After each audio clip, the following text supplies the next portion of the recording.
E-commerce telah merevolusi pasar, tetapi prinsip-prinsip etika pasar dari hadis tetap berlaku. Pasar digital harus menjadi perwujudan dari adil dan ihsan. Prinsip transparansi dan larangan gharar. E-commerce harus memastikan full disclosure dan jaminan hak kiar bagi pembeli.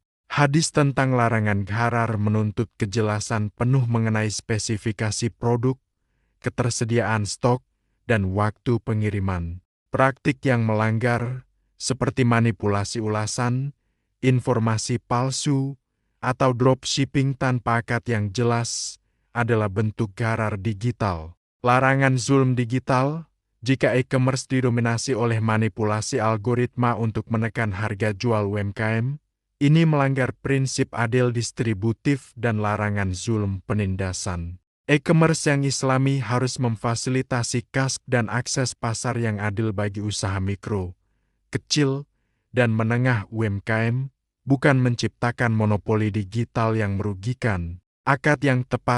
Akad yang tepat untuk jual beli pesanan barang yang belum tersedia di tangan penjual adalah salam pemesanan dengan pembayaran di muka atau istisna pemesanan barang manufaktur.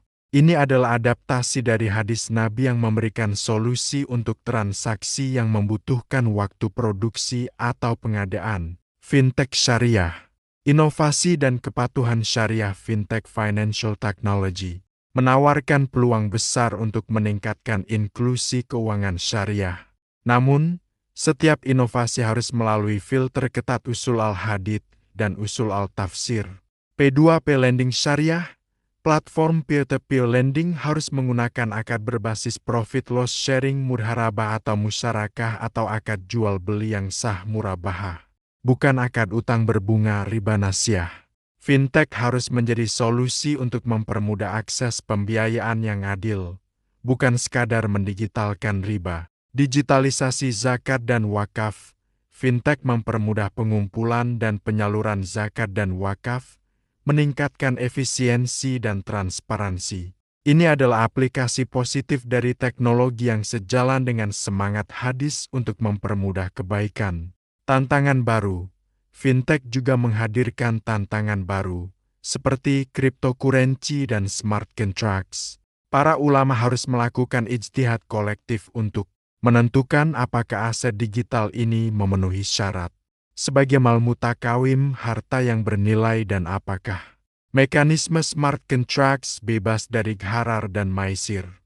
Prinsip sad al-dharai menutup jalan menuju keburukan harus diterapkan untuk mencegah praktik hial rekayasa, hukum yang menyamarkan riba atau gharar.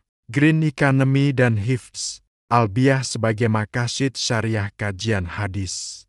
Ekonomi meluas hingga ke isu lingkungan. Maqasid syariah mencakup hifz al-biyah pemeliharaan lingkungan sebagai bagian integral dari hifz al-nafs pemeliharaan jiwa dan hifz al-mal pemeliharaan harta. Larangan israf dan taraf. Ayat-ayat Al-Quran dan hadis melarang israf, pemborosan, dan taraf kemewahan yang berlebihan. Kedua praktik ini adalah akar dari konsumsi berlebihan yang merusak lingkungan. Etika konsumsi Islami adalah qanaah, merasa cukup dan moderasi. Konsep ini secara langsung mendukung ekonomi berkelanjutan. Green finance, instrumen keuangan seperti green sukuk obligasi syariah untuk membiayai proyek ramah lingkungan dan green wakaf adalah aplikasi kontemporer yang sejalan dengan semangat hadis untuk menjadi khalifah di bumi yang bertanggung jawab.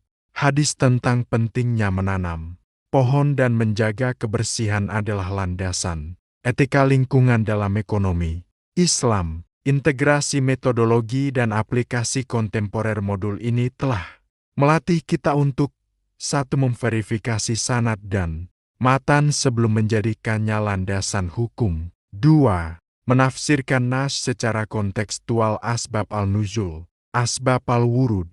3. Mensintesiskan prinsip universal adil, ihsan, larangan riba gharar maisir. 4. Mengaplikasikannya pada isu-isu kontemporer, e-commerce, fintech, dan green economy. Penguasaan atas modul ini menjadikan kita penjaga otentisitas ekonomi syariah.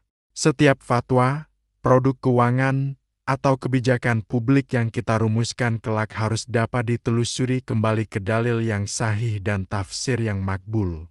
Ini adalah jaminan integritas keilmuan CPL 06 dan kemampuan memberikan advis berbasis nilai-nilai Islam CPL 07. Penutup dan pesan akhir. Blueprint Ekonomi Rahmatan Lil Alamin. Setelah menguasai sumber primer ini, kita siap melanjutkan ke fikih muamalah maliyah lanjutan, metodologi fatwa, dan keuangan syariah kontemporer.